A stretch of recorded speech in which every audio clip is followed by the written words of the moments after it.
जून 2023 में सुसमाचार कार्य की ज़रूरतों के चलते मुझे अपना कर्तव्य निभाने के लिए घर छोड़ना था, क्योंकि मुझे पता था कि मैं कुछ समय तक वापस नहीं आ पाऊंगी। मैंने सोचा कि मैं घर जाऊंगी, अपने माता पिता को बताऊंगी और इस दौरान कुछ कपड़े भी ले आऊंगी।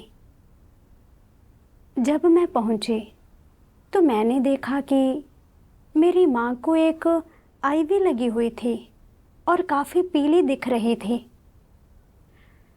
मैंने उससे पूछा कि उसे क्या हुआ है। उसने कहा कि यह कोई बड़ी परेशानी नहीं है और एक छोटी सी सर्जरी से ठीक हो जाएगी। लेकिन यह कुछ ज़्यादा ही गंभीर बात लग रही थी, इसलिए मैंने उसे मेडिकल रिकॉर्ड दिखाने के लिए कहा। रिकॉर्ड में लिखा था कि उसे 3 तरह के घातक ट्यूमर थे। मैं चौंक गई।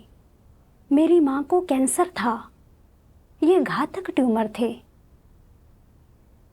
क्या वह वास्तव में ठीक हो सकती थी? अगर इलाज काम ना करे तो क्या होगा? मेरे पिता ने मुझसे कहा, तुम्हारी माँ अभी कीमोथेरेपी करवा रही है और उसके इलाज की सफलता इस बात पर निर्भर करेगी कि कीमोथेरेपी कैसी चलती है। हालांकि मुझे पता था कि यह सब परमेश्वर की अनुमति से हो रहा था और मैं शिकायत नहीं कर सकती थी।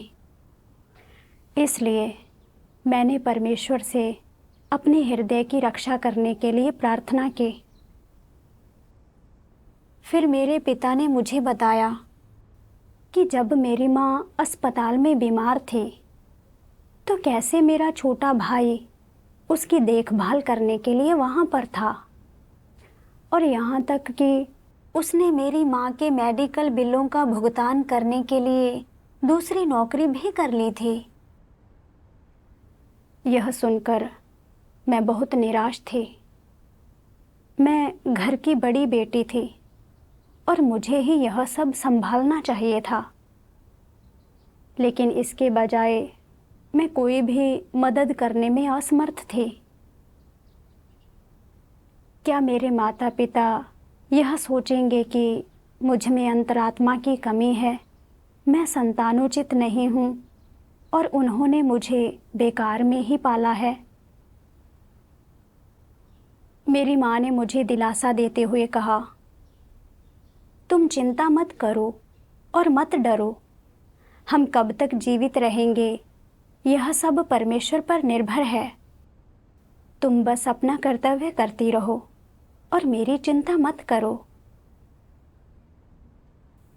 माँ की बात सुनकर मैं वहीं रुकना चाहती थी और उनकी देखभाल करना चाहती थी, लेकिन कलीसिया में इतना ज़्यादा काम था कि मुझे पता था कि मैं घर पर नहीं रह सकती थी।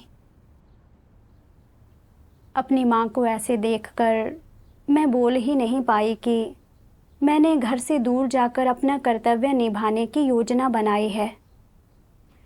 इसलिए मैं अंततः बिना कुछ बोले ही वहाँ से जल्दी से निकल गई।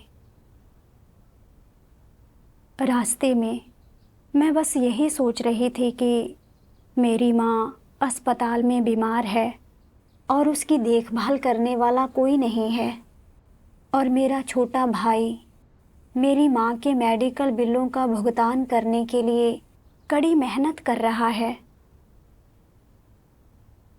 मैंने इस बारे में जितना ज़्यादा सोचा उतना ही बुरा महसूस हुआ।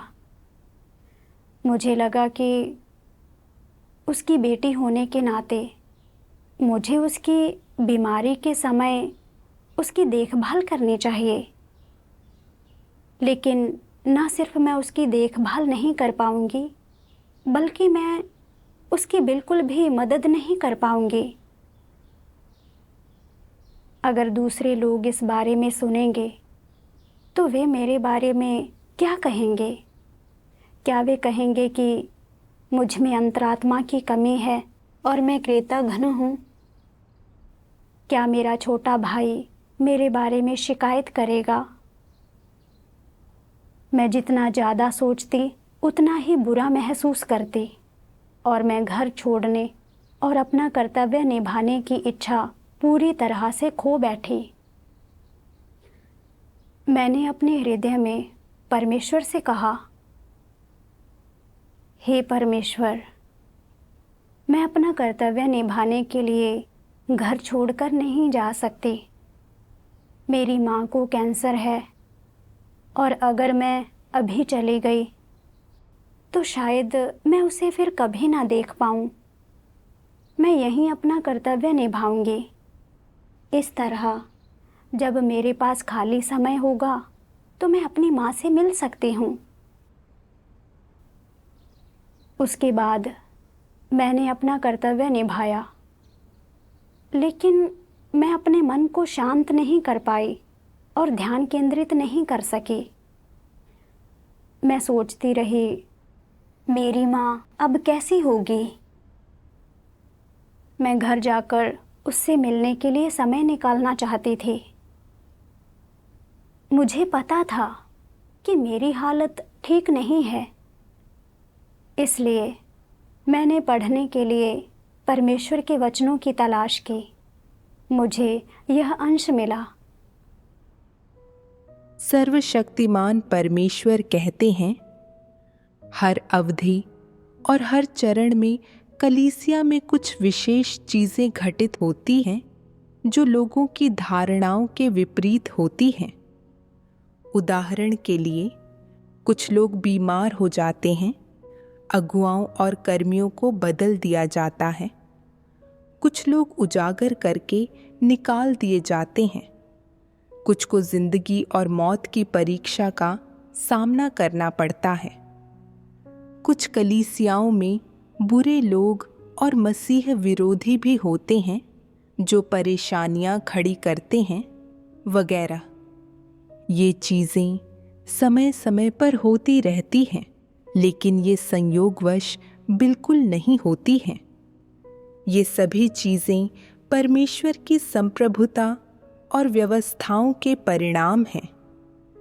एक बहुत शांत अवधि में अचानक कई घटनाएं या असामान्य चीज़ें घटित हो सकती हैं, जो या तो तुम लोगों के आसपास होंगी या व्यक्तिगत रूप से तुम लोगों के साथ होंगी।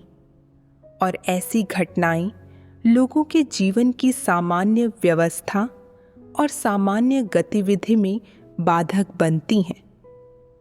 बाहर से ये चीज़ें लोगों की धारणाओं और कल्पनाओं के अनुरूप नहीं होती हैं। लोग नहीं चाहते कि उनके साथ ऐसी चीज़ें हों या वे इन्हें घटित होते देखना नहीं चाहते हैं। तो क्या इन चीज़ों के घटित होने से लोगों को फायदा होता है? कुछ भी संयोग से नहीं होता। हर चीज़ पर परमेश्वर का शासन है। हालांकि लोग इसे सैद्धांतिक रूप से समझ और स्वीकार सकते हैं, फिर भी लोगों को परमेश्वर की संप्रभुता के साथ कैसा व्यवहार करना चाहिए, लोगों को यही सत्य खोजना और समझना चाहिए और विशेष रूप से इसका अभ्यास करना चाहिए। यदि लोग केवल सैद्धांतिक रूप से परमेश्वर की संप्रभुता को स्वीकारते हैं पर इसकी वास्तविक समझ नहीं रखते और उनकी अपनी धारणाओं और कल्पनाओं का समाधान नहीं हुआ है, तो चाहे उन्होंने कितने ही वर्षों से परमेश्वर में विश्वास रखा हो और चाहे उन्होंने कितनी ही चीज़ों का अनुभव किया हो, वे अंत में सत्य प्राप्त नहीं कर पाएंगे। परमेश्वर के वचनों के माध्यम से मुझे एहसास हुआ कि लोगों को अपने जीवन के विभिन्न चरणों में कठिन परिस्थितियों का सामना करना पड़ेगा। हो सकता है कि लोग ऐसी परिस्थितियों का सामना न करना चाहें, लेकिन इनमें परमेश्वर का इरादा होता है। अगर हम सत्य की खोज नहीं करते, अपनी धारणाओं और कल्पनाओं में जीते हैं, परमेश्वर को गलत समझकर उसके बारे में शिकायत करते हैं, तो इन परिस्थितियों से सीखना मुश्किल होगा। मेरी माँ के बीमार पड़ने से मैं कुछ बातें सीख सकती थी। मुझे सत्य की खोज करनी थी और खुद पर विचार करना था। मैंने विचार किया कि जब मैंने सुना कि मेरी माँ को कैंसर है, तो कैसे मुझे चिंता हुई कि इलाज काम नहीं करेगा। मुझे यह भी चिंता थी कि अगर मैं अस्पताल में कीमोथेरेपी करवाते समय उसकी देखभाल नहीं करूँगी तो वह परेशान हो जाएगी। क्या उसे लगेगा कि उसने मुझे बेकार में ही पाला है। इसी चिंता में मैंने तुरंत अपना कर्तव्य निभाने के लिए घर से बाहर निकलने की सारी प्रेरणा खो दी। यहाँ तक कि मैंने परमेश्वर के सामने अपना बचाव भी किया। मुझे लगा कि अब मुझे यहीं रुककर अपनी माँ की देखभाल करनी चाहिए, क्योंकि वह बीमार थी और मैं अपना कर्तव्य निभाने के लिए घर नहीं छोड़ सकती थी। मेरे भावनात्मक लगाव बहुत गहरे थे और मुझे उन्हें हल करने के लिए सत्य की खोज करनी थी। बाद में मैंने पढ़ने के लिए परमेश्वर के वचनों के प्रासंगिक अंशों की तलाश की। गैर विश्वासियों की दुनिया में एक कहावत है, कौए अपनी माँओं को खाना देकर उनका कर्ज चुकाते हैं और मेमने अपनी माँओं से दूध पाने के लिए घुटने टेकते हैं। एक कहावत यह भी है, जो व्यक्ति संतानोचित नहीं है वह किसी पशु से बदतर है। ये कहावतें कितनी शानदार लगती हैं। असल में पहली कहावत में जिन घटनाओं का जिक्र है, कौओं का अपनी माँओं को खाना देकर उनका कर्ज चुकाना और मेमनों का अपनी माँओं से दूध पाने के लिए घुटने टेकना, वे सचमुच होती हैं, वे तथ्य हैं, लेकिन वे सिर्फ पशुओं की दुनिया की घटनाएं हैं। वह महज एक प्रकार की व्यवस्था है जो परमेश्वर ने विविध जीवित प्राणियों के लिए बनाई है, जिसका इंसानों सहित सभी जीवित प्राणी पालन करते हैं। लोग ऐसी बातें क्यों करते हैं? इस वजह से कि समाज में और लोगों के समुदायों में तरह तरह के गलत विचार और सहमतियां हैं। लोगों के प्रभावित हो जाने, क्षय होने और इन चीज़ों से सड़ गल जाने के बाद उनके भीतर माता पिता और बच्चे के रिश्ते की व्याख्या करने और उससे निपटने के अलग अलग तरीके पैदा होते हैं और आखिरकार वे अपने माता पिता से लेनदारों जैसा बर्ताव करते हैं। ऐसे लेनदार जिनका कर्ज वे पूरी जिंदगी नहीं चुका सकेंगे। कुछ ऐसे लोग भी हैं जो अपने माता पिता के निधन के बाद पूरी जिंदगी अपराधी महसूस करते हैं और सोचते हैं कि वे अपने माता पिता की दयालुता के लायक नहीं थे, क्योंकि उन्होंने एक ऐसा काम किया जिससे उनके माता पिता खुश नहीं हुए या वे उस राह पर नहीं चले जो उनके माता पिता चाहते थे। मुझे बताओ, क्या यह ज्यादती नहीं है? लोग अपनी भावनाओं के बीच जीते हैं, तो इन भावनाओं से उपजने वाले तरह तरह के विचारों से ही वे अतिक्रमित और परेशान हो सकते हैं। लोग एक ऐसे माहौल में जीते हैं जो भ्रष्ट मानव जाति की विचारधारा से रंगा होता है, तो वे तरह तरह के भ्रामक विचारों से अतिक्रमित और परेशान होते हैं, जिससे उनकी जिंदगी दूसरे जीवित प्राणियों से ज्यादा थकाऊ और कम सरल होती है। लेकिन फिलहाल चूंकि परमेश्वर कार्यरत है और चूंकि वह इन तमाम तथ्यों की सच्ची प्रकृति बताने और उन्हें सत्य समझने योग्य बनाने के लिए सत्य व्यक्त कर रहा है, इसलिए सत्य को समझ लेने के बाद ये भ्रामक विचार और सोच तुम पर बोझ नहीं बनेंगे, और फिर वे वह मार्गदर्शक भी नहीं बनेंगे जो तुम्हें बताए कि अपने माता पिता के साथ तुम्हें अपना रिश्ता कैसे संभालना चाहिए। तब तुम्हारा जीवन ज़्यादा सुकून भरा रहेगा। सुकून भरा जीवन जीने का यह अर्थ नहीं है कि तुम्हें अपनी जिम्मेदारियों और दायित्वों का ज्ञान नहीं होगा। तुम अब भी ये चीज़ें जान सकोगे। यह बस इस पर निर्भर करता है कि तुम अपनी जिम्मेदारियों और दायित्वों से पेश आने के लिए कौन सा नज़रिया और तरीके चुनते हो।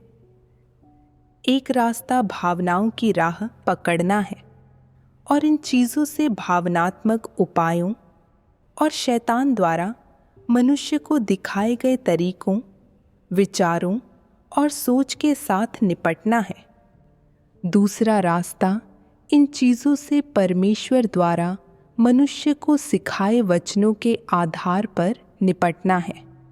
जब लोग ये मामले शैतान के भ्रामक विचारों और सोच के अनुसार संभालते हैं, तो वे बस अपनी भावनाओं की उलझनों में ही जी सकते हैं और कभी भी सही गलत में फ़र्क नहीं कर सकते।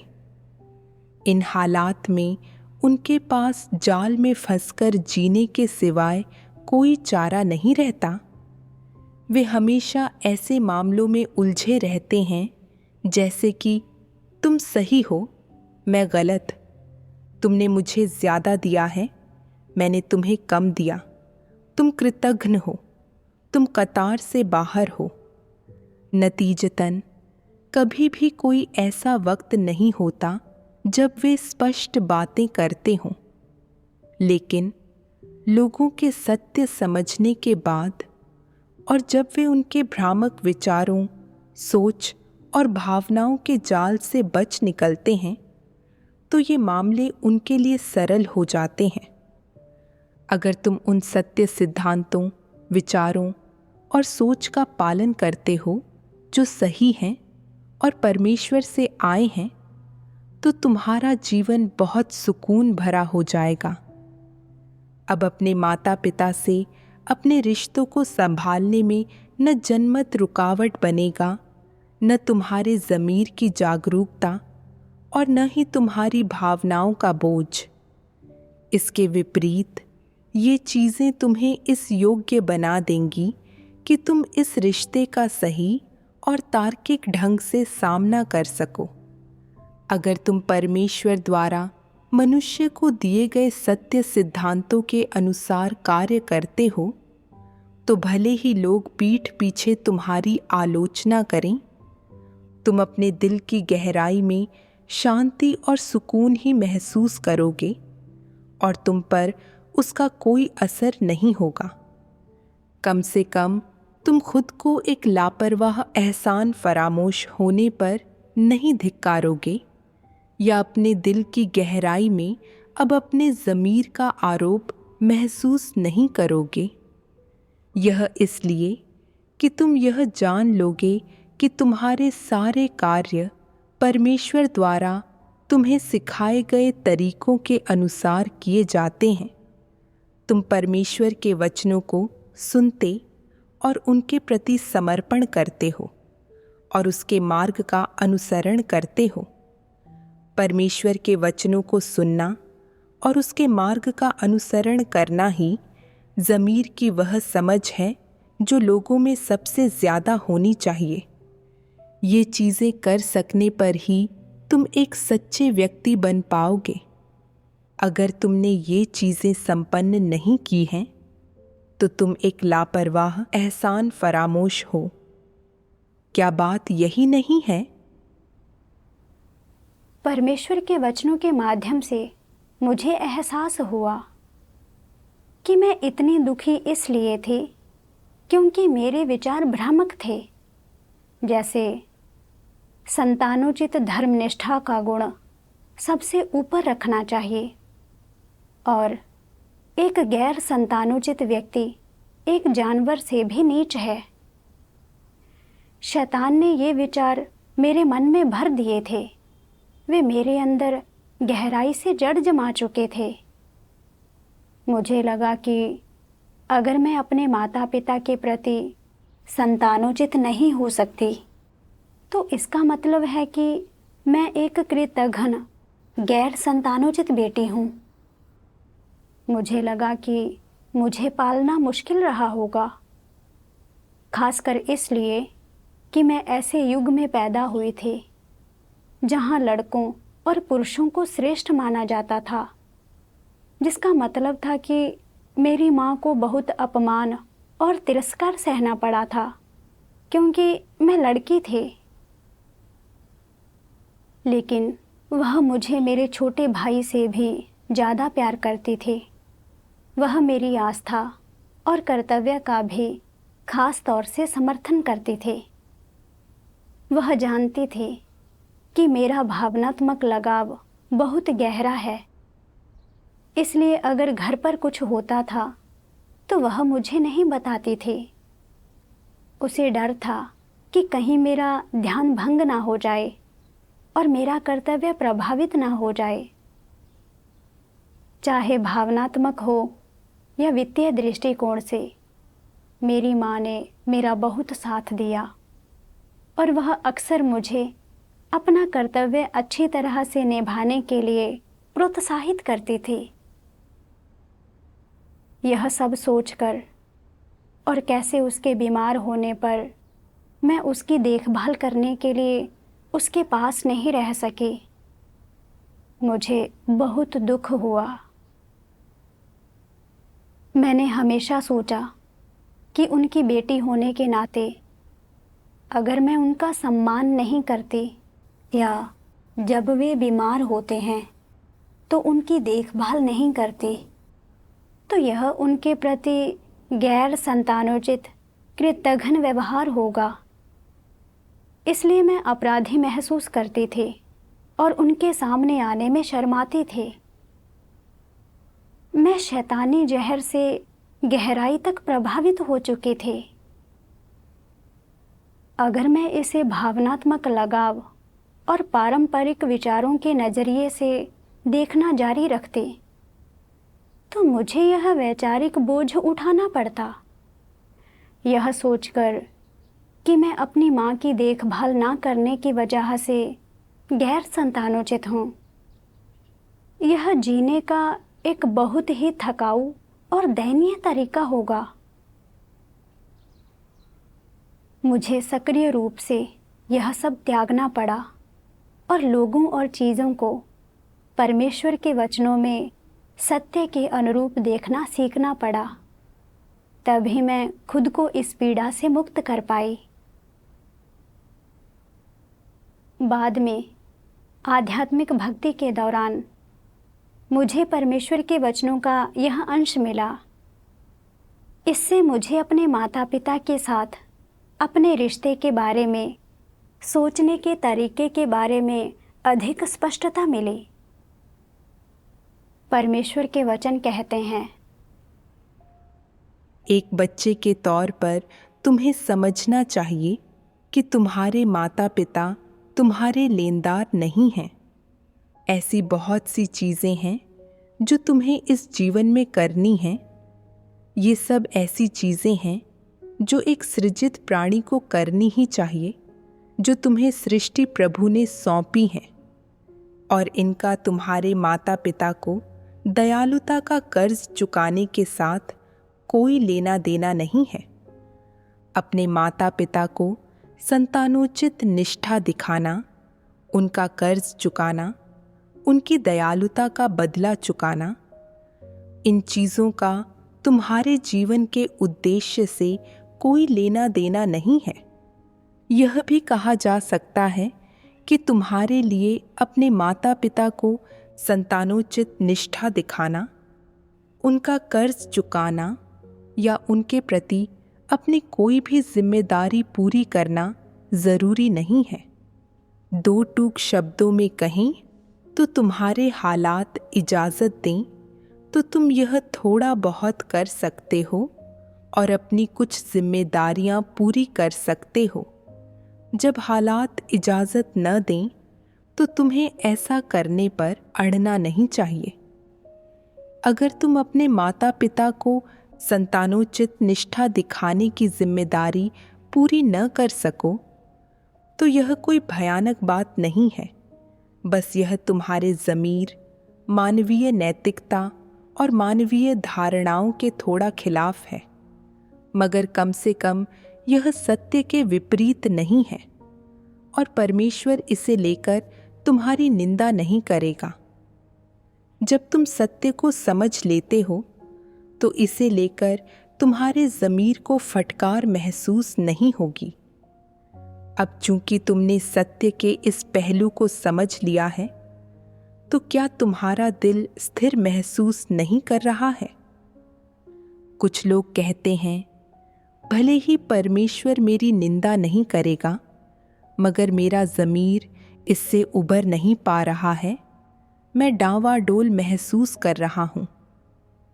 अगर तुम्हारी स्थिति ऐसी है तो तुम्हारा आध्यात्मिक कद बहुत छोटा है और तुमने इस मामले की गहराई या उसके सार को नहीं समझा है।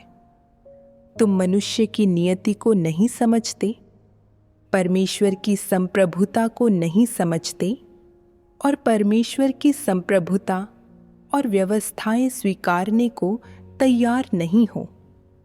तुम सदा मानवीय इच्छा और अपनी भावनाएं लिए रहते हो। यही चीजें तुम्हें प्रेरित करती और तुम पर हावी रहती है। ये तुम्हारा जीवन बन गई है। अगर तुम मानवीय इच्छा और अपनी भावनाएं चुनते हो तो तुमने सत्य को नहीं चुना है। तुम सत्य का अभ्यास नहीं कर रहे हो, उसके लिए समर्पित नहीं हो। अगर तुम मानवीय इच्छा और अपनी भावनाएं चुनते हो तो तुम सत्य को धोखा दे रहे हो।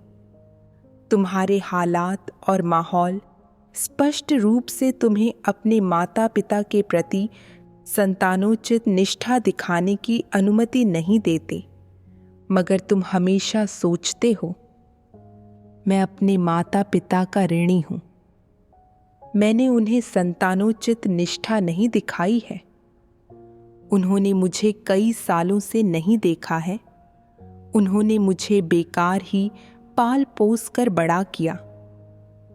तुम इन चीज़ों को अपने दिल की गहराई से कभी भी त्याग नहीं सकते। इससे एक बात साबित होती है, तुम सत्य को नहीं स्वीकारते। सिद्धांत के संदर्भ में तुम मानते हो कि परमेश्वर के वचन सही हैं, लेकिन तुम उन्हें सत्य के रूप में स्वीकार नहीं करते या अपने कार्य सिद्धांतों के तौर पर नहीं लेते।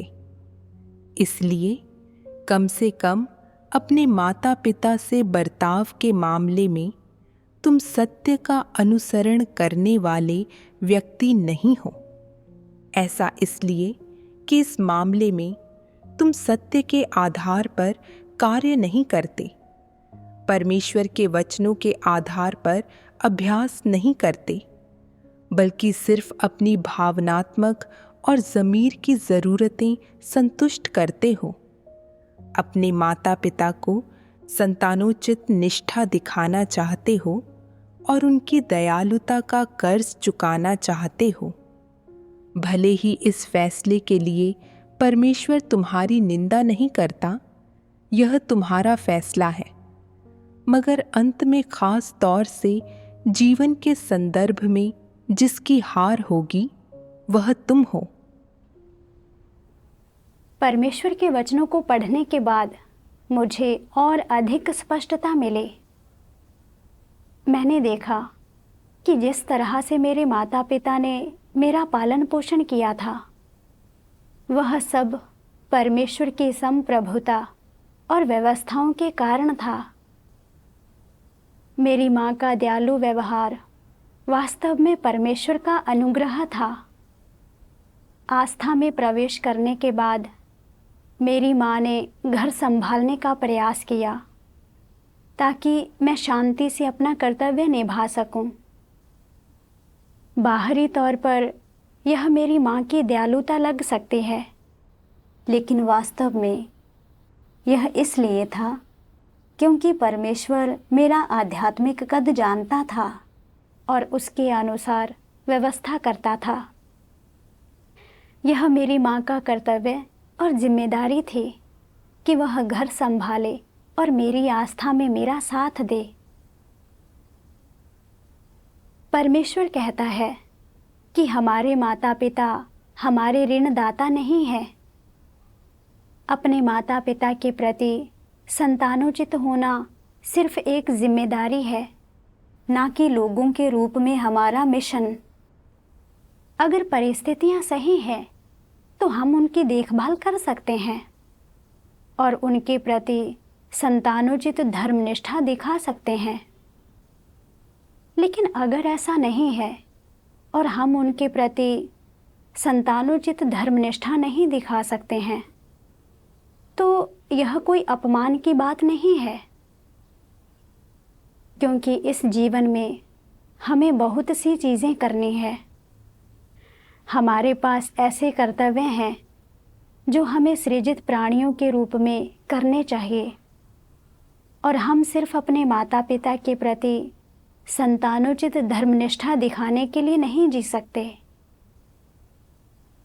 ऐसे कई गैर विश्वासी भी हैं जो अपने करियर और परिवार के कारण अपने माता पिता से बहुत समय तक दूर रहते हैं और अपने माता पिता की देखभाल करने में असमर्थ होते हैं।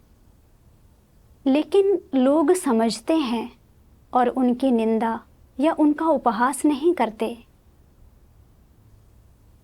जहाँ तक मेरी बात है, मैं अपने माता पिता के प्रति कृतज्ञता में डूबी हुई थी और अक्सर उनके साथ नहीं रह पाने के कारण निराशा और दोषी महसूस करती थी, और यहाँ तक कि अपने कर्तव्य निभाने के लिए घर नहीं छोड़ने का विकल्प भी चुना था। मेरे भावनात्मक लगाव बहुत मजबूत थे। हम ऐसे समय में हैं जब सुसमाचार का बहुत विस्तार हो रहा है, और कलीसिया के एक अगुआ के रूप में मुझे परमेश्वर के इरादे की ओर और भी अधिक ध्यान देना चाहिए। मुझे अपने भाई बहनों को परमेश्वर के अंतिम दिनों के सुसमाचार की गवाही देने के लिए अगुवाई करनी चाहिए, और भी अधिक लोगों को परमेश्वर की आवाज़ सुनने और अंतिम दिनों में उसका उद्धार प्राप्त करने देना चाहिए। यह मेरा कर्तव्य और मेरी जिम्मेदारी थी। लेकिन इसके बजाय मैंने माना कि अपने माता पिता की देखभाल करना और उनका सम्मान करना सबसे महत्वपूर्ण काम था जो मैं कर सकती थी। मैं वर्षों से विश्वासी थी और परमेश्वर के वचनों को बहुत खाती पीती थी, लेकिन जब वास्तविक संकट का सामना करना पड़ा तो मैं परमेश्वर के आयोजनों और व्यवस्थाओं के प्रति समर्पित नहीं हो सकी और अपना कर्तव्य पूरा नहीं कर सकी, और सत्य सिद्धांतों का इस्तेमाल करके उस स्थिति को नहीं संभाल पाई। मैं विश्वासघात कर रही थी और सत्य को स्वीकार करने में नाकाम हो रही थी। मुझे एहसास हुआ कि अगर मैं इन पारंपरिक विचारों के अनुसार जीना जारी रखती हूँ और परमेश्वर के सामने पश्चाताप नहीं करती हूँ और अपना कर्तव्य पूरा नहीं करती हूँ, तो मैं अंततः उजागर हो जाऊंगी और निकाल दी जाऊंगी। मैंने अपने हृदय में परमेश्वर से प्रार्थना की, हे परमेश्वर, मेरी माँ की बीमारी ने मेरे अविश्वासी दृष्टिकोण को पूरी तरह से उजागर कर दिया है। अब मैं देख पा रही हूँ कि मेरा आध्यात्मिक कद बहुत छोटा है और मुझ में सत्य वास्तविकता की कमी है। अब मैं समझ गई हूँ कि अपने माता पिता के प्रति संतानोचित धर्मनिष्ठा दिखाना मेरा मिशन नहीं है। एक सृजित प्राणी के रूप में अपने कर्तव्य को पूरा करना मेरा सच्चा मिशन और जिम्मेदारी है। मैं अपने भ्रामक विचारों को त्यागने और अपनी माँ की बीमारी को तुम्हारे हाथों में सौंपने के लिए तैयार हूँ। चाहे कुछ भी हो, मैं अपने कर्तव्य में दृढ़ रहूंगी और शैतान की हंसी का पात्र नहीं बनूंगी। प्रार्थना के बाद मुझे बहुत अधिक सहजता महसूस हुई और मुझे दिए गए कर्तव्य को पूरा करने के लिए मैं परमेश्वर पर भरोसा करने के लिए तैयार थी। कुछ दिनों बाद मैंने अपनी माँ के बारे में एक चीनी डॉक्टर से सलाह ली और उससे उसका इलाज करने के लिए कहा। डॉक्टर ने कहा, कैंसर पहले ही उसके पूरे शरीर में फैल चुका है और इसका इलाज नहीं किया जा सकता है। मैं बस इतना कर सकता हूँ कि उसे आधे महीने तक जड़ी बूटियाँ दूँ और देखूँ कि क्या असर होता है। जब मैंने देखा कि वह किस निष्कर्ष पर पहुँचा था, तो मेरा दिल बैठ गया। मैंने सोचा कि जब मैं घर आई थी और अपनी माँ को खांसते हुए देखा था, तो मैं उसे कभी अस्पताल नहीं ले गई थी और बस उसे कुछ चीनी जड़ी बूटियाँ लाकर दे दी थी और इतना ही किया था। अगर मैं उसे शुरू में ही अस्पताल ले जाती और उसका इलाज जल्दी करवाती, तो क्या हालात ऐसे ही होते। जितना अधिक मैंने सोचा, मुझे उतनी अधिक निराशा और अपराध बोध हुआ और मैं बहुत उदास हो गई। इसलिए मैंने परमेश्वर से प्रार्थना की कि वह मुझे उस स्थिति से बाहर निकालने के लिए मार्गदर्शन करे। बाद में मैंने परमेश्वर के वचनों का यह अंश देखा। तो जब तुम्हारे माता पिता का ऐसे अहम मामलों से सामना होता है तो क्या हो रहा होता है? बस यही कहा जा सकता है कि परमेश्वर ने उनके जीवन में ऐसा मामला आयोजित किया। यह परमेश्वर के हाथ से आयोजित हुआ। तुम वस्तुपरक कारणों और प्रयोजनों पर ध्यान नहीं लगा सकते। इस उम्र के होने पर तुम्हारे माता पिता को इस मामले का सामना करना ही था। इस रोग से बीमार पड़ना ही था। तुम्हारे वहां होने पर क्या वे इससे बच जाते? अगर परमेश्वर ने उनके भाग्य के अंश के रूप में उनके बीमार पड़ने की व्यवस्था न की होती, तो तुम्हारे उनके साथ न होने पर भी कुछ न हुआ होता। अगर उनके लिए अपने जीवन में इस किस्म की महाविपत्ति का सामना करना नियत था, तो उनके साथ होकर भी तुम क्या प्रभाव डाल सकते थे? वे तब भी इससे बच नहीं सकते थे, सही है ना? उन लोगों के बारे में सोचो जो परमेश्वर में यकीन नहीं करते। क्या उनके परिवार के सभी सदस्य साल दर साल साथ नहीं रहते? जब उन माता पिता का महाविपत्ति से सामना होता है, तो उनके विस्तृत परिवार के सदस्य और बच्चे सब उनके साथ होते हैं, है कि नहीं? जब माता पिता बीमार पड़ते हैं या जब उनकी बीमारियां बदतर हो जाती हैं, तो क्या इसका कारण यह है कि उनके बच्चों ने उन्हें छोड़ दिया? बात यह नहीं है, ऐसा होना ही था। बात बस इतनी है कि चूंकि बच्चे के तौर पर तुम्हारा अपने माता पिता के साथ खून का रिश्ता है, इसलिए उनके बीमार होने की बात सुनकर तुम परेशान हो जाते हो, जबकि दूसरे लोगों को कुछ महसूस नहीं होता। यह बहुत सामान्य है।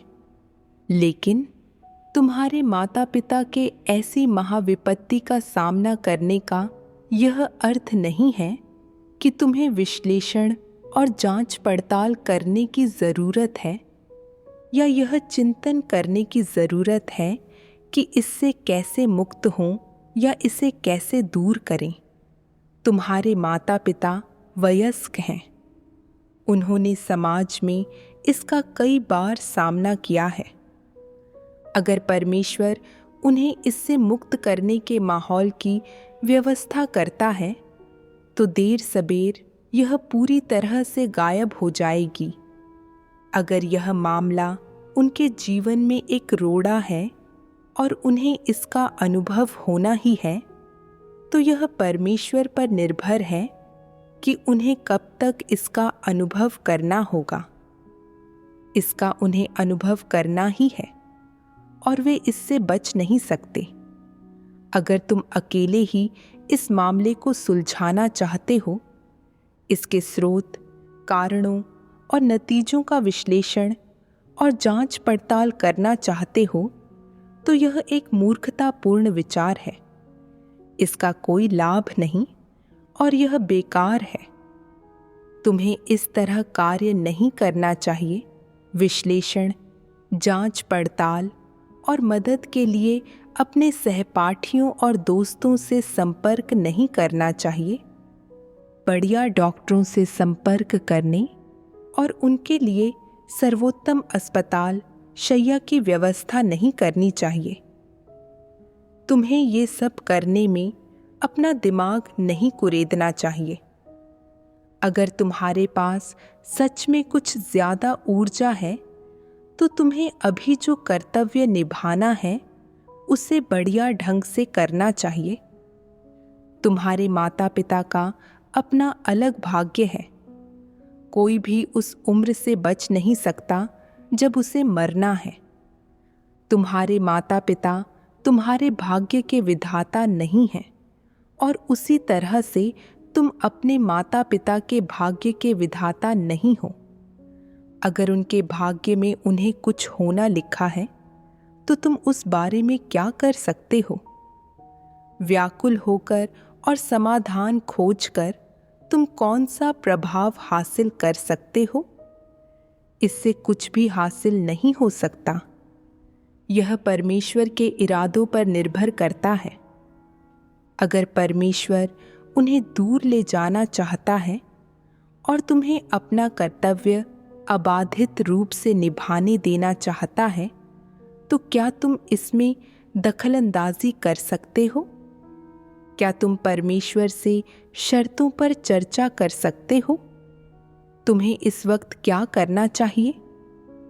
अपना दिमाग कुरेद कर समाधान पाना, जांच पड़ताल और विश्लेषण करना, खुद को दोष देना और अपने माता पिता को मुंह दिखाने में शर्मिंदा महसूस करना, क्या ये विचार और कार्य किसी व्यक्ति को करने चाहिए?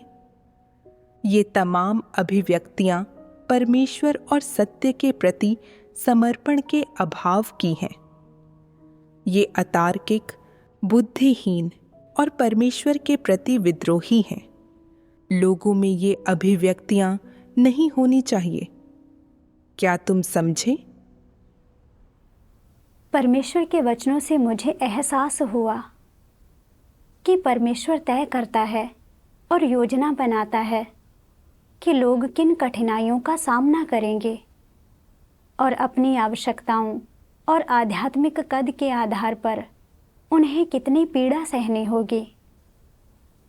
जैसे लोग कब किसी खास परिस्थिति का सामना करेंगे और उन्हें कितने समय तक सहना होगा। यह सब परमेश्वर द्वारा निर्धारित और व्यवस्थित है। इसमें से कुछ भी मानव जाति द्वारा तय नहीं किया जा सकता है। इन चीज़ों का विश्लेषण महज इंसानी नज़रिए से बिल्कुल नहीं किया जाना चाहिए।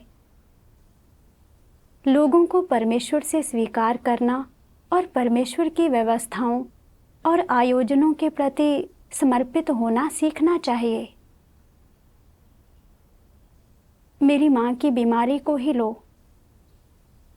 सतही तौर पर ऐसा लग सकता है कि उसकी हालत इसलिए बिगड़ गई क्योंकि उसे जल्दी अस्पताल नहीं ले जाया गया, लेकिन वास्तव में यह उसकी किस्मत थी। मनुष्य की मृत्यु पूरी तरह से परमेश्वर के हाथों में है। अगर परमेश्वर अनुमति नहीं देता है तो बड़े पैमाने पर होने वाली आपदाएं भी लोगों को कोई नुकसान नहीं पहुंचाएंगी। जैसे कि मेरे पिता एक बुरी कार दुर्घटना में थे और सभी सहयात्री बुरी तरह घायल हुए थे, लेकिन उन्हें बस हल्की चोटें आईं और वे सबसे जल्दी ठीक हो गए।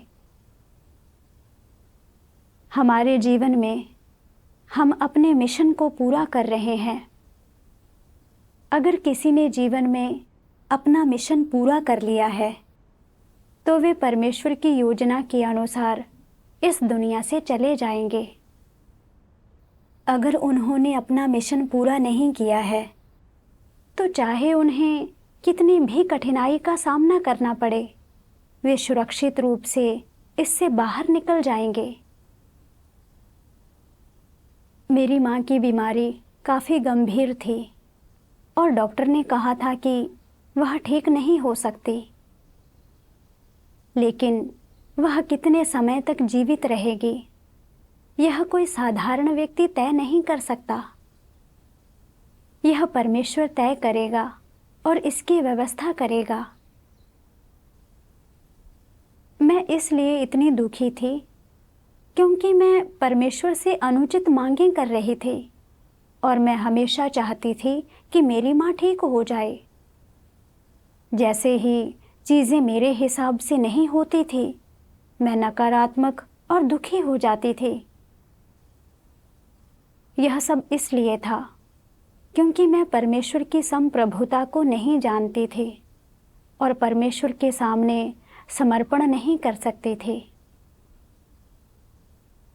परमेश्वर के इरादे को समझने के बाद मैंने उससे प्रार्थना की, हे परमेश्वर, यह तय करना मेरा काम नहीं है कि मेरी माँ ठीक कैसे होगी या वह कितने समय तक जीवित रहेगी। मुझे अपनी मांगों को एक तरफ रख देना चाहिए और चाहे कुछ भी हो, मुझे समर्पण करने के लिए तैयार रहना चाहिए। प्रार्थना के बाद मुझे शांति और सुकून महसूस हुआ। फिर मैंने प्रभु यीशु के वचनों का यह अंश देखा, यदि कोई मेरे पास आए और अपने पिता और माता और पत्नी और बच्चों और भाइयों और बहनों वरन अपने प्राण को भी अप्रिय न जाने, तो वह मेरा चेला नहीं हो सकता। फिर मैंने परमेश्वर के और वचन पढ़े, अगर अपने माता पिता के लिए तुम्हारा प्यार परमेश्वर के प्रति अपने प्रेम से अधिक है, तो तुम परमेश्वर का अनुसरण करने योग्य नहीं हो, तुम उसके अनुयायियों में शामिल नहीं हो। अगर तुम उसके अनुयायियों में से एक नहीं हो, तो कहा जा सकता है कि तुम विजयी नहीं हो और परमेश्वर को तुम्हारी ज़रूरत नहीं है। परमेश्वर ने कहा है कि जो लोग अपने माता पिता को उससे ज़्यादा प्रेम करते हैं, वे उसके अनुयायी होने के योग्य नहीं हैं। मुझे शैतान द्वारा मेरे अंदर डाले गए इन भ्रामक विचारों के अनुसार जीना बंद करना होगा। मुझे अलग तरह से जीना शुरू करना होगा। परमेश्वर के वचनों और सत्य सिद्धांतों के अनुसार लोगों और चीज़ों को देखना और आचरण और कार्य करना होगा। अब मैंने धीरे धीरे अपने कर्तव्य को पूरा करना शुरू कर दिया है। मुझे अभी भी कभी कभी अपनी माँ के बारे में चिंता होती है, लेकिन फिर मुझे लगता है कि उसके जीवन में वह जिन परिस्थितियों का सामना करती है और जिस पीड़ा से उसे गुजरना पड़ता है, वह सब परमेश्वर द्वारा पूर्व निर्धारित है। यह सब परमेश्वर पर निर्भर करता है कि मेरी माँ कब तक जीवित रहेगी और कैसे विदा होगी।